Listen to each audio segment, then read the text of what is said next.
밤을 무심코 이것과 먹었다가 당뇨병에 걸리고 멀쩡하던 간이 망가졌다는 말 혹시 들어보신 적이 있으신가요? 그 맛이 달콤하고 부드러워 군밤이나 밥에 넣어서 즐겨 드셨던 분들이라면 깜짝 놀라셨을 텐데요. 하지만 이와 반대로 제대로 된 음식과 먹으면 간을 보호하고 혈관 속 노폐물을 깨끗하게 없애주며 다리 근육을 튼튼하게 해주고 심지어 피부 노화까지 막아줄 수 있으니 너무 걱정하지 않으셔도 됩니다. 오늘 영상에서는 밤과 함께 먹으면 최고의 보약이 되는 음식, 그리고 반대로 반드시 피해야 할 상극의 조화까지 낱낱이 알려드리겠습니다. 오늘 영상 끝까지 보시면 평생 건강을 지키는 지혜를 얻으실 수 있습니다. 평범하던 밤을 보약으로 만드는 첫 번째는 바로 밤의 속껍질, 즉 율피와 꿀의 조합입니다. 여러분, 밤을 드실 때 대부분은 껍질을 벗겨내고 드시죠. 그런데 사실 밤의 속껍질, 즉 율피에 더 놀라운 효능이 숨어 있다는 사실을 대부분은 모르고 계십니다. 율피는 단순히 먹기 불편한 껍질이 아니라 우리 몸을 살리는 귀중한 약재로 예로부터 사용되어 왔습니다. 율피에는 사포닌과 탄닌 성분이 풍부하게 들어있는데 이 성분들은 간에 쌓인 독소와 지방을 없애주고 손상된 간세포가 회복되도록 도움을 줍니다. 쉽게 말해 간을 깨끗이 청소해주고 약해진 간을 보수해주는 역할을 하는 거죠. 그래서 기름진 음식을 자주 드셔서 간 수치가 높게 나온 분들, 혹은 피곤해서 늘 무거운 몸을 이끌고 다니시는 분들에게 율피가 큰 도움이 됩니다. 여기에 꿀을 더하면 어떻게 될까요? 꿀은 단순히 달콤한 식품이 아니라 예로부터 오장을 보호하고 기운을 북돋워주는 약재로 사용되어 왔습니다. 현대 연구에서도 꿀은 간세포 재생을 촉진하고 피로물질을 빠르게 없애주는 항산화 작용이 강력하다는 사실이 확인되고 있습니다. 그래서 율피와 꿀을 함께 드시면 간이 손상되는 것을 막고 이미 약해진 간세포를 되살리는 효과를 기대할 수가 있는 것입니다. 실제로 지방간 판정을 받은 한 환자가 율피를 말려 가루로 만들어 꿀에 타서 꾸준히 섭취했더니 몇 달 뒤 간 수치가 눈에 띄게 안정된 사례가 보고된 바가 있습니다. 그런데 율피와 꿀의 조합은 단순히 먹는 것으로만 좋은 게 아닙니다. 피부 건강에도 놀라운 효과를 발휘합니다. 율피 속 탄닌 성분은 수렴 작용이 있어서 피부를 탄력 있고 매끈하게 가꿔줍니다. 그리고 꿀은 천연 보습제이자 항균제 역할을 해서 피부의 주름과 잡티를 줄여주고 노화를 예방합니다. 옛날 시골 어머님들이 밤 껍질을 말려 가루를 내고 꿀과 섞어서 손등이나 얼굴에 팩처럼 발라주신 적이 있습니다. 그러면 거칠었던 손이 부드러워지고 기미나 주근깨도 옅어지곤 했죠. 실제로 현대 미용 연구에서도 꿀의 항산화 효과가 피부 세포의 손상을 막고 노화를 늦추는 역할을 한다는 것이 밝혀지고 있습니다. 그러니 율피와 꿀은 먹으면 간을 보호하고 얼굴에 바르면 젊은 피부를 유지하는 일석이조의 효과를 주는 셈이죠. 물론 한두 번 드신다고 바로 간이 살아나거나 피부가 20대처럼 돌아가는 건 아닙니다. 하지만 생활 속에서 꾸준히 섭취하고 활용한다면 분명히 간이 회복되고 피부가 더 젊고 건강해지는 변화를 직접 체감하실 수 있을 겁니다. 두 번째는 밤과 검은 콩의 조합입니다. 여러분, 나이가 들수록 가장 두려운 것 중 하나가 뭘까요? 바로 근육이 줄어드는 이른바 근감소증입니다. 겉으로는 체중이 그대로인 것 같아도 속으로는 근육이 점점 사라지고 지방이 그 자리를 채우는 경우가 많습니다. 그래서 같은 60kg이라도 젊을 때보다 다리가 훨씬 약해지고 조금만 걸어도 힘이 빠지는 것입니다. 밤은 이런 근육 건강에 도움을 주는 특별한 식품입니다. 우선 밤에는 비타민C가 풍부하게 들어있습니다. 많은 분들이 비타민C 하면 감기 예방만 떠올리시는데 사실 비타민C는 단백질이 근육으로 합성되는 과정에 꼭 필요한 영양소입니다. 또 밤에 들어있는 망간과 칼륨은 근육 수축과 이완을 원활하게 만들어줍니다. 쉽게 말해 근육이 잘 생기고 잘 움직일 수 있게 밑바탕을 마련해 주는 거죠. 그런데 여기에 한 가지 아쉬운 점이 있습니다. 밤 자체는 단백질 함량이 많지 않다는 겁니다. 근육을 지키려면 단백질이 꼭 필요한데 밤만으로는 부족합니다. 그래서 이때 필요한 것이 바로 검은 콩입니다. 검은 콩은 예로부터 밭에서 나는 고기라고 불릴 정도로 식물성 단백질이 풍부하게 들어있습니다. 특히 검은 콩에 들어있는 이소플라본은 단백질을 근육으로 바꾸는 데 도움을 주고 동시에 뼈 건강까지 챙겨줍니다. 또 검은 콩 속 껍질에 있는 안토시아닌은 강력한 항산화 작용을 해주는데 이것이 근육 손상을 막아주고 피로 회복을 빠르게 도와줍니다. 즉 밤에서 비타민C와 미네랄을 공급받고 검은 콩에서 단백질과 항산화 성분을 받으면 두 음식이 서로 부족한 점을 보완해주면서 근육 합성과 유지에 최고의 조합이 되는 겁니다. 실제로 일본의 한 연구에서 노인들을 대상으로 콩 단백질 보충을 했더니 근육 감소 속도가 늦춰지고 보행 속도와 균형 능력이 개선됐다는 연구 결과가 있었습니다. 또 한국에서도 검은 콩 섭취가 노인성 근감소증 위험을 낮추는데 효과적이라는 보고가 속속 나오고 있습니다. 특히 다리 근육은 한 번 줄어들면 다시 키우기가 어렵습니다. 그래서 미리미리 지켜주는 것이 무엇보다 중요합니다. 밤과 검은 콩의 조합은 근육 합성에 필요한 영양소를 동시에 공급하기 때문에 연세가 드신 분들께는 그야말로 천연 보약 같은 식단이 됩니다. 세 번째는 밤과 양파의 조합입니다. 여러분 혹시 이런 경험이 있으실까요? 아침에 일어났는데 손발이 지나치게 차갑거나 계단을 조금만 올라가도 가슴이 답답하고 숨이 찬 느낌. 이런 증상들은 대부분 혈관 속 노폐물과 콜레스테롤 찌꺼기가 쌓이면서 발생하게 됩니다. 이럴 때 도움이 되는 음식이 바로 밤과 양파의 조합입니다. 밤이 몸의 기운을 보강해주고 양파가 혈관 속 찌꺼기를 청소해주기 때문이죠.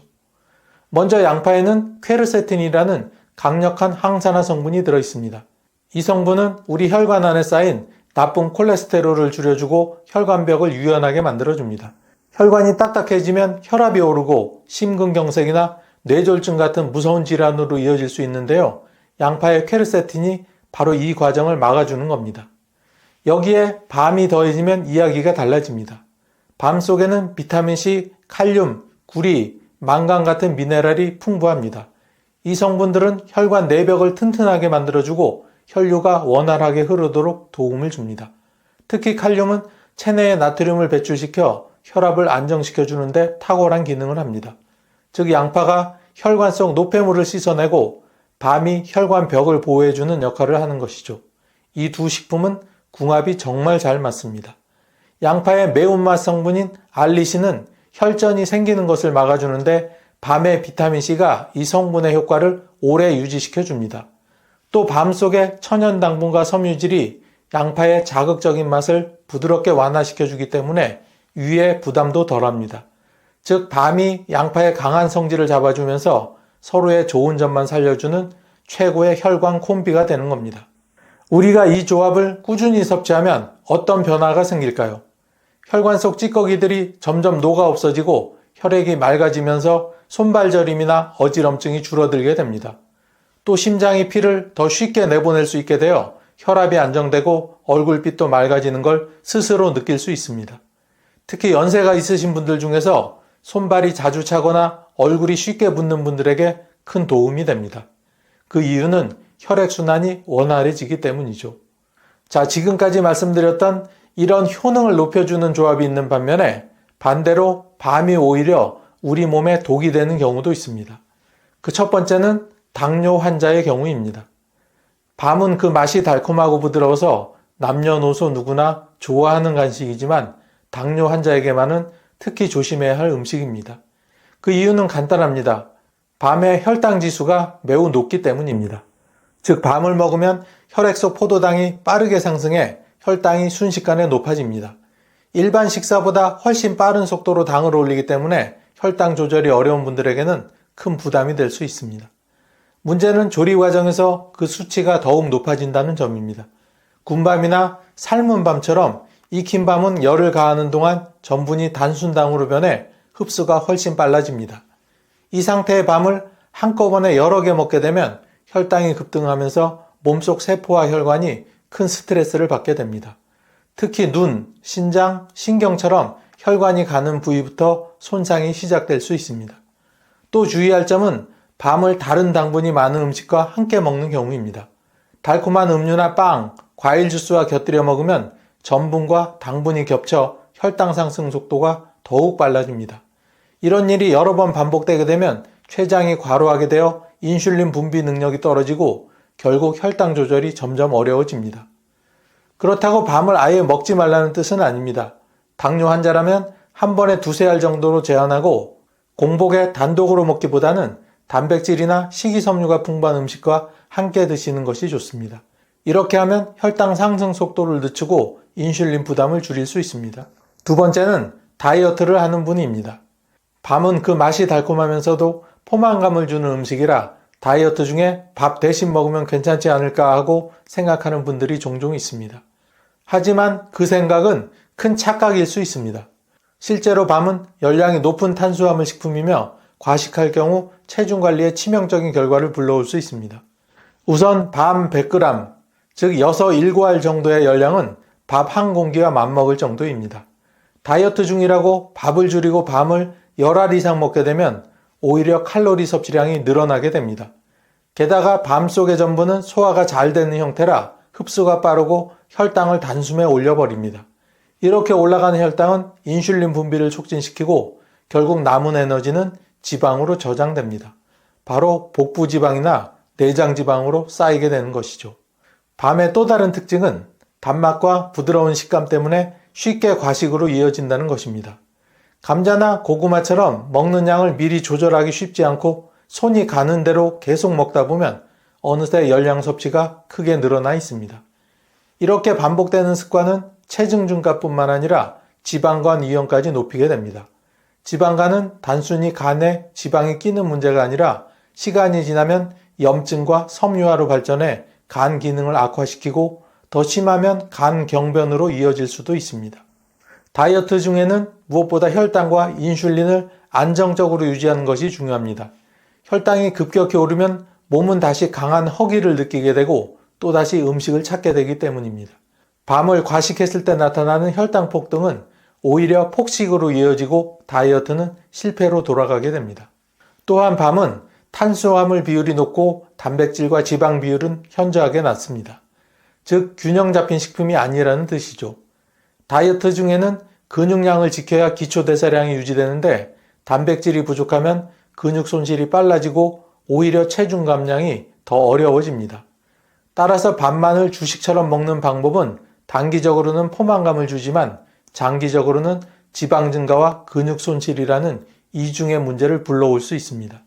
또 한 가지 중요한 점은 밤을 늦은 저녁이나 취침 전에는 피하는 것입니다. 이 시간대에는 활동량이 적어 에너지를 소모하기 어렵기 때문에 그대로 지방으로 저장되기가 쉽습니다. 차라리 낮 시간대 활동량이 많을 때 간식으로 소량 섭취하는 것이 바람직합니다. 세 번째는 술안주로 드시는 경우입니다. 여러분, 명절이나 모임 자리에서 밤을 술안주로 즐기신 적이 있으신가요? 밤의 고소한 맛이 술안주로 딱 맞는다고 생각하실 수 있습니다. 그런데 이 조합은 우리 몸, 특히 간에게는 최악의 선택이 될 수 있습니다. 술이 우리 몸에 들어오면 간은 가장 먼저 알코올을 분해하는 일을 시작합니다. 간세포들은 알코올을 아세트알데히드라는 물질로 바꾸고 다시 이것을 해독하는 과정을 거치게 되는데 이 과정에서 간은 큰 부담을 받습니다. 문제는 이때 술과 함께 밤이 들어가면 상황이 더 나빠진다는 겁니다. 밤은 이미 앞에서도 말했듯 전분이 풍부한 식품입니다. 전분은 체내에서 빠르게 포도당으로 분해되어 혈당을 올립니다. 술을 마시는 상황에서 혈당까지 급격히 오르면 간은 알코올 해독과 혈당 조절이라는 두 가지 일을 동시에 떠안게 됩니다. 이렇게 되면 간세포의 과부하가 걸리고 손상 위험이 배로 커지게 됩니다. 또한 술은 지방 대사를 방해합니다. 여기에 밤에 당분이 더해지면 간은 남은 당분을 처리하지 못해 지방간으로 발전하기 쉽습니다. 처음에는 단순 지방간처럼 가볍게 보일 수 있지만 시간이 지나면 염증이 생기게 되고 결국 간염, 간경변, 간암으로 이어질 수 있습니다. 특히 평소에 술을 자주 드시는 분들이 밤을 술안주로 곁들이면 이 위험이 크게 높아집니다. 간이 손상되면 나타나는 초기 신호들은 대수롭지 않게 느껴지기 쉽습니다. 쉽게 피곤해지고 소화가 잘 안 되거나 피부가 누렇게 뜨는 현상 등입니다. 하지만 이런 신호들을 무시하고 계속 술과 밤을 함께 즐긴다면 간세포는 점점 더 손상되고 결국은 회복이 어려운 단계로 진행될 수 있습니다. 또 한 가지 문제는 술과 밤이 함께 들어가면 혈중 중성지방 수치가 급격히 올라간다는 점입니다. 술 자체가 중성지방을 높이는데 여기에 밤이 추가되면 혈액 속 기름기가 늘어나 혈관 건강까지 해치게 됩니다. 결과적으로 간뿐만 아니라 심장과 뇌혈관 질환 위험도 함께 증가하는 것입니다. 밤은 단독으로 먹을 때는 건강에 좋은 보약 같은 식품입니다. 하지만 술을 만나면 전혀 다른 결과를 가져옵니다. 고소하고 달콤한 군밤이 술과 함께 할 때 간을 혹사시키는 독이 될 수 있다는 점 반드시 기억해야 합니다. 그렇다면 어떻게 해야 할까요? 술자리에 밤이 함께 올라온다면 되도록 먹지 않는 것이 최선입니다. 만약 부득이하게 먹게 되더라도 아주 소량만 맛보는 수준에서 그쳐야 합니다. 대신 술안주로는 채소나 단백질이 풍부한 음식들을 선택하는 것이 간 건강을 지키는 지름길입니다. 엊그제 마트에 나갔다가 달걀 한 판에 10,000원 가까이 하는 걸 보고 정말 깜짝 놀랐는데요. 그래서 오늘은 이 비싼 달걀에 관한 이야기를 한번 해보도록 하겠습니다. 인간에게 필요한 영양소를 골고루 갖추고 있다고 해서 완전 식품으로 불리는 달걀. 하지만 이렇게 좋은 달걀도 잘못된 방법으로 드신다면 오히려 내 몸에 독이 된다는 사실 혹시 알고 계셨나요? 일반적으로 달걀은 우리 건강에 좋은 식재료로 알려져 있지만 잘못 알고 먹는다면 가벼운 소화불량 외에도 몸에 염증을 일으키고 심하면 암이나 치매, 심근경색을 일으킬 수 있을 만큼 몸에 해로운 독이 될 수도 있습니다. 오늘 영상 끝까지 보시면 내 몸에 보약되는 달걀과 독이 되는 달걀에 관한 충분한 정보를 알게 되실 겁니다. 아주 옛날에는 달걀은 생명을 낳는다고 표현할 정도로 신성물로 여기며 귀한 분에게 선물하는 풍습이 있었다고 합니다. 부활을 상징하고 건강을 이롭게 하는 완전 식품으로 인정받아 동서를 막론하고 최고의 식품으로 불리기도 하는데요. 실제로 달걀에는 필수 아미노산 함량이 가장 이상적이며 달걀 하나에 약 6g의 단백질이 함유되어 있어 체내에 필요한 단백질을 제공하기 좋은 식품으로 손꼽히기도 합니다. 또한 달걀에는 비타민과 철분, 아연, 셀레늄 등 각종 영양소가 풍부하게 포함되어 있어 면역력에 좋고 피부 건강을 촉진하며 신경 기능을 회복하는 데도 큰 도움이 됩니다. 특히 비타민 D는 골다공증을 예방하는 등 뼈 건강에 중요한 비타민으로 자연적인 음식 재료에서 섭취하기 어려운 것이 특징인데요. 바로 달걀을 통해 손쉽게 섭취할 수 있어 필수 식품이라고 많이 소개되기도 합니다. 이 밖에 달걀에는 신경 전달 물질의 합성에 필수적인 콜린이라는 성분도 풍부해 뇌 기능을 좋게 해주고 기억력 향상에 도움을 주어 치매를 예방하고 태아의 뇌 발달에도 긍정적인 영향을 주며 항산화 물질이 다량 함유된 비타민 E가 풍부해 세포 손상을 막고 노화를 늦추는 데도 효과적입니다. 이렇듯 달걀은 그 효능만으로 본다면 식품계의 팔방미인이 아닐 수 없는데요. 그런데 문제는 이렇게 좋은 영양소가 가득한 달걀이라고 하더라도 누군가에게는 체내 염증을 일으키고 심혈관 질환, 암, 치매, 당뇨 등 건강에 치명적인 질병을 일으키는 독이 될 수도 있다는 사실입니다. 먼저 달걀을 드실 때 주의해야 하는 4가지 경우를 천천히 소개해 드리겠습니다. 첫 번째는 콜레스테롤 수치를 주의해야 하는 분들입니다. 완전 식품으로 알려져 건강에 좋다는 이유로 매일 달걀을 한두 개씩 드셨던 분들 중 콜레스테롤 수치가 높아 경고 또는 주의가 필요하다는 의사의 소견을 받은 분이 있다면 지금 당장 달걀 섭취를 줄여야 합니다. 콜레스테롤 수치는 간단한 건강검진이나 피검사를 통해 확인할 수 있을 만큼 익숙하지만 이에 대해 정확히 이해하고 조심하는 분은 그리 많지 않습니다. 콜레스테롤은 우리 몸에 필요한 세포나 호르몬을 만들 때 없어서는 안 되는 반드시 필요한 성분으로 알려졌는데요. 필수 성분이기는 하지만 우리 몸에 지나치게 많이 있거나 혹은 너무 적게 있으면 문제가 발생하게 됩니다. 특히 콜레스테롤 수치가 높고 나쁜 콜레스테롤이 체내에 많을수록 심각한 문제가 생기게 됩니다. 콜레스테롤 수치가 높으면 그만큼 혈액순환을 방해하기 때문에 각종 심혈관 질환 발병률이 크게 높아지게 되는데요. 여러분이 아시는 것처럼 부정맥, 고지혈증, 협심증, 심부전, 심근경색이 그 예입니다. 따라서 이러한 심혈관 질환의 위험을 낮추기 위해서는 콜레스테롤 수치를 낮춰줘야 하는데요. 이때 가장 중요한 관리 방법이 동물성 식품의 섭취를 줄여야 한다는 겁니다. 바로 달걀과 같은 식품들이죠. 고지혈증 환자의 경우 하루 200mg 이상의 콜레스테롤 수치를 먹지 않도록 각별한 식단 조절이 필요합니다. 그런데 큰 달걀 하나에는 275mg의 콜레스테롤이 함유되어 있어 제한 함량을 훌쩍 넘는 수준입니다. 그런데도 완전식품이란 이유로 하루 2개 이상 달걀을 섭취한다면 콜레스테롤 수치가 크게 오르게 되고 그에 따른 건강상 문제가 발생하게 됩니다. 심혈관 질환도 없고 유전적인 문제도 없어 걱정이 없다고 생각하는 분들이라도 건강검진에 콜레스테롤 수치 관리가 필요하다고 권고받은 분들이라면 하루 1개 이상 달걀을 먹지 않도록 주의하셔야 합니다. 심혈관 관련 질병은 조용한 질병으로 불릴 만큼 초기에 아무런 증상이 없어 더욱 위험하기 때문입니다.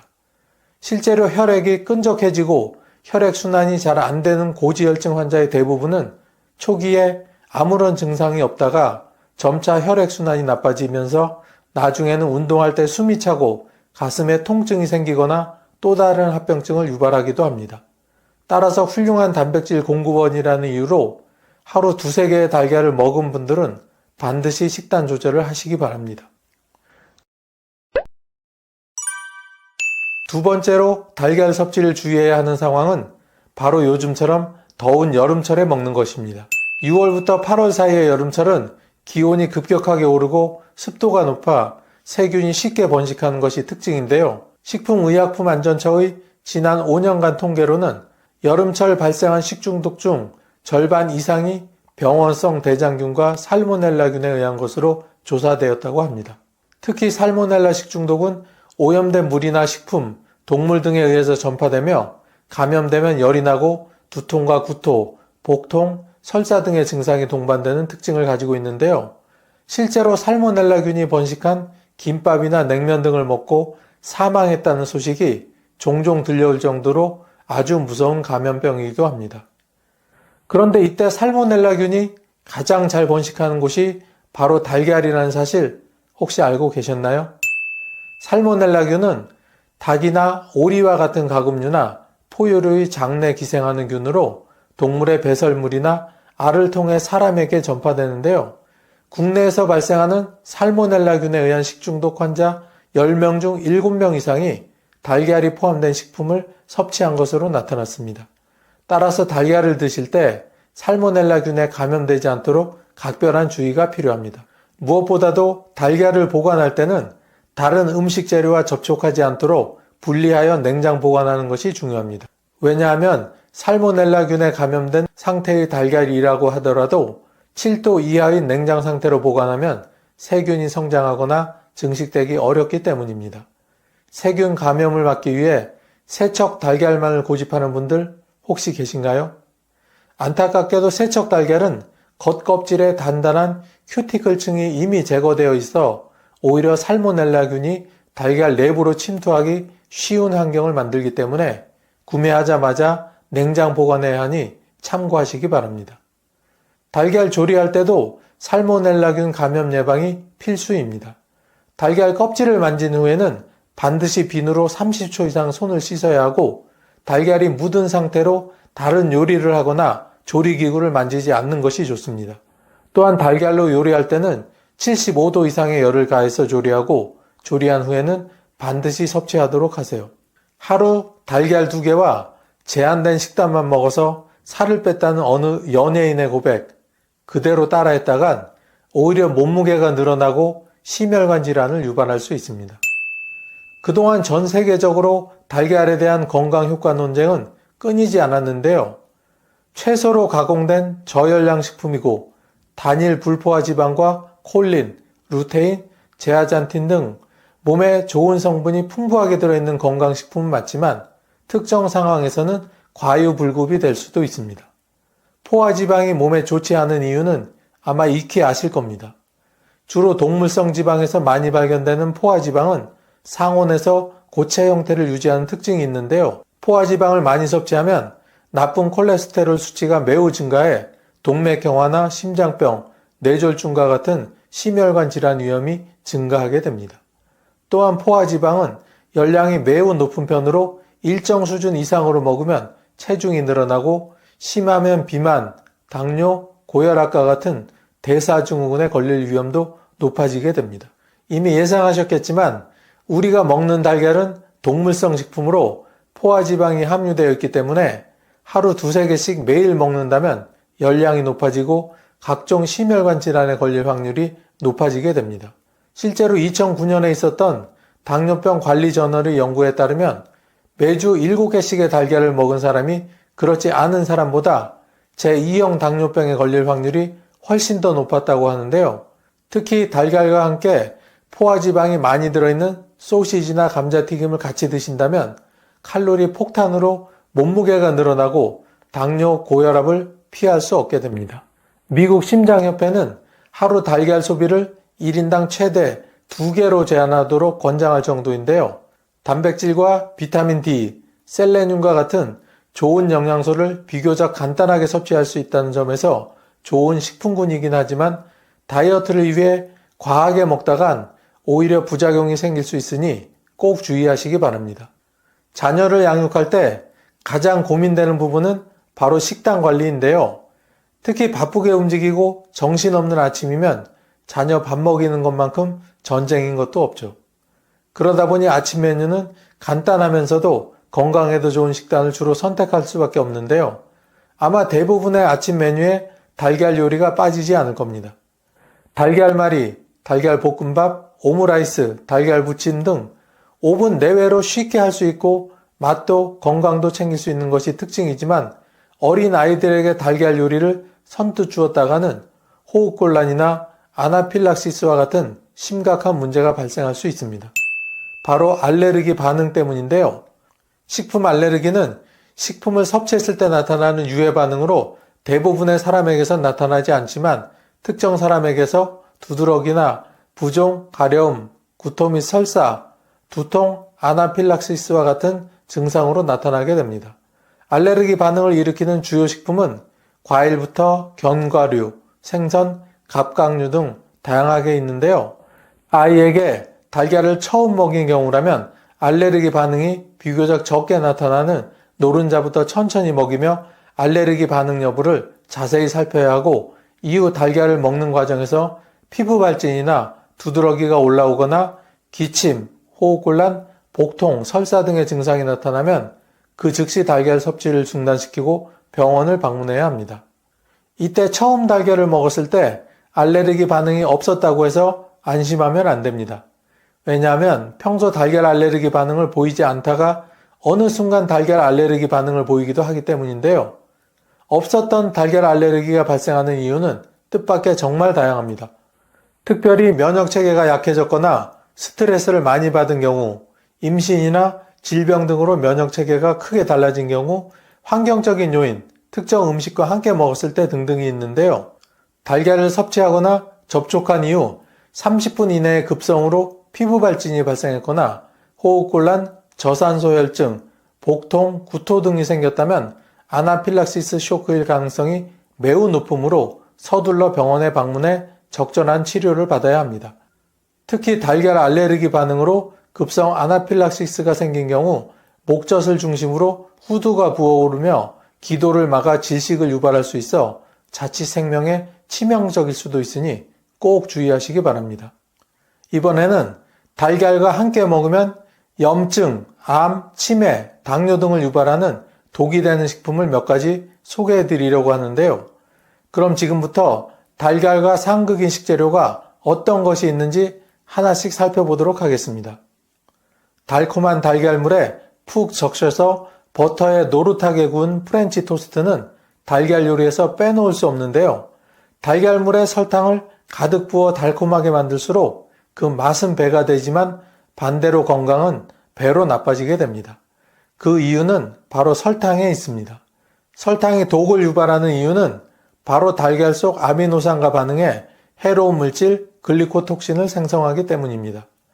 혹시 당독소라는 말 들어보신 적 있으신가요? 당독소란 포도당 분자와 단백질 분자, 지질 등이 비정상적으로 결합해 만들어진 노화 독소인데요. 당독소가 체내에 쌓이게 되면 각종 노화를 유발할 뿐 아니라 온갖 질병의 원인이 되는 만성 염증을 일으키고 심하면 당뇨나 비만, 심혈관 질환, 암, 치매 등의 만성 질환을 일으킵니다. 이렇게 치명적인 문제를 일으키는 당독소는 앞에서 설명해드린 글리코톡신에 의해 만들어집니다.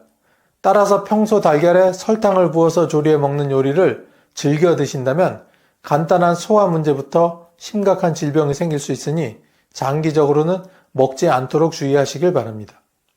최근 들어 소화가 잘 안 되고 속이 더부룩한 분 혹시 계신가요? 이런 분들은 평소 식단에 단백질이 과하지 않은지 점검해 볼 필요가 있습니다. 달걀은 필수 아미노산과 단백질이 풍부한 음식 재료로 앞에서 이미 소개해 드렸는데요. 이때 달걀과 함께 단백질이 풍부한 콩이나 두부, 육류 등을 함께 섭취하는 식습관을 갖고 계시다면 만성적인 소화불량이 생길 수밖에 없습니다. 특히 소화 기능이 약한 노약자분들이라면 더더욱 달걀 섭취와 단백질 음식 재료를 함께 드시지 않는 것이 좋은데요. 여기에 더해서 신장 기능이 약한 분들도 달걀과 단백질 섭취를 줄이는 것이 좋습니다. 단백질을 너무 많이 먹으면 이 찌꺼기가 많아져서 신장이 무리하게 일을 하게 되고 결국엔 신장이 지치고 약해져 다양한 합병증까지 유발할 수 있습니다. 이와 비슷한 맥락으로 간 기능이 저하된 사람도 달걀과 단백질을 과도하게 먹으면 부담을 줄 수 있으니 참고하시기 바랍니다. 마지막으로 요산이 관절에 쌓여 염증을 일으키는 통풍 환자들도 달걀 섭취 시 단백질 함량을 잘 따져서 섭취해야 합니다. 단백질 함량이 높은 육류나 해산물, 동물성 식품을 많이 섭취할수록 요산 수치를 높이기 때문입니다. 어느 식품에나 잘 어울리는 치즈가 달걀의 영양소 흡수를 방해할 수 있다는 사실 혹시 알고 계셨나요? 실제로 달걀과 우유 또는 치즈를 함께 먹으면 달걀의 철분 흡수를 저해할 수 있는데요. 그 이유는 바로 우유와 치즈에 풍부한 칼슘 때문입니다. 칼슘은 달걀 속 철분과 반응해 체내 흡수율을 떨어뜨리는데요. 일반인에게는 큰 문제가 안 되지만 철분이 결핍된 분들이거나 철분 섭취가 특히 필요한 임산부에게는 이롭지 않으므로 달걀과 우유, 치즈 등을 함께 드시지 말고 시간을 두고 드시는 것을 권장해 드립니다. 우유와 달걀은 영양소 흡수 외에도 소화불량을 일으킬 수 있는 조합이기도 한데요. 앞에서 설명해 드린 것처럼 우유 또한 단백질이 풍부한 식품군 중 하나이기 때문에 함께 먹으면 소화불량이나 복통을 일으킬 수 있고 신장이나 간 건강이 좋지 않은 분에게 부정적인 영향을 끼칠 수 있습니다. 우유와 달걀 섭취를 지양해야 하는 또 다른 이유는 알레르기 반응을 일으키기 쉬운 음식 재료로 알려졌기 때문입니다. 두 식품 다 알레르기 반응이 잘 나타나는 식품이기 때문에 두 식품을 동시에 먹을 때 알레르기 반응이 복합적으로 나타날 수 있습니다. 심혈관 질환에 유의해야 분들이라면 우유와 달걀 그리고 버터를 조리하여 먹지 않는 것이 좋습니다. 평소 빈혈 증상이 자주 있는 분들이라면 달걀을 먹을 때 녹차는 반드시 피하시기 바랍니다. 달걀을 먹다 보면 목 넘기기가 퍽퍽해서 다른 음료를 곁들이는 경우가 정말 많은데요. 이때 카테킨 성분과 탄닌 성분이 함유된 녹차를 함께 먹으면 철분 흡수를 방해하기 때문입니다. 여기서 녹차의 카테킨 성분은 비타민C의 10배, 비타민 E의 20배 이상에 달하는 항산화 효과를 가지고 있는데요. 피부 노화를 늦추고 면역력을 높이는 데 효과적이지만 과하게 섭취할 경우 소화불량이나 복통, 설사 등의 부작용은 물론 칼슘과 철분 흡수를 방해해 빈혈 증상을 유발하는 것으로 알려져 있습니다. 탄닌 성분 또한 노폐물과 피지를 제거해 피부 탄력을 높여주는 이로운 영양소지만 달걀과 함께 먹을 경우 철분과 결합해 체내 흡수를 방해하는 것으로 나타났습니다. 가을이 되면 제철을 맞은 감을 자주 드실 텐데요. 달걀과 감을 함께 먹은 경우라면 12시간 이내에 억지로 토를 해서라도 체내에 흡수되지 않도록 해야 한다는 사실 혹시 알고 계셨나요? 그 이유는 감과 달걀을 잘못 먹었다가 식중독이나 결석, 중풍 등에 걸릴 수 있기 때문인데요. 소화가 잘 안 되어 소화제를 먹어야 하는 상황이라면 달걀이 들어간 요리는 꼭 피하시기 바랍니다.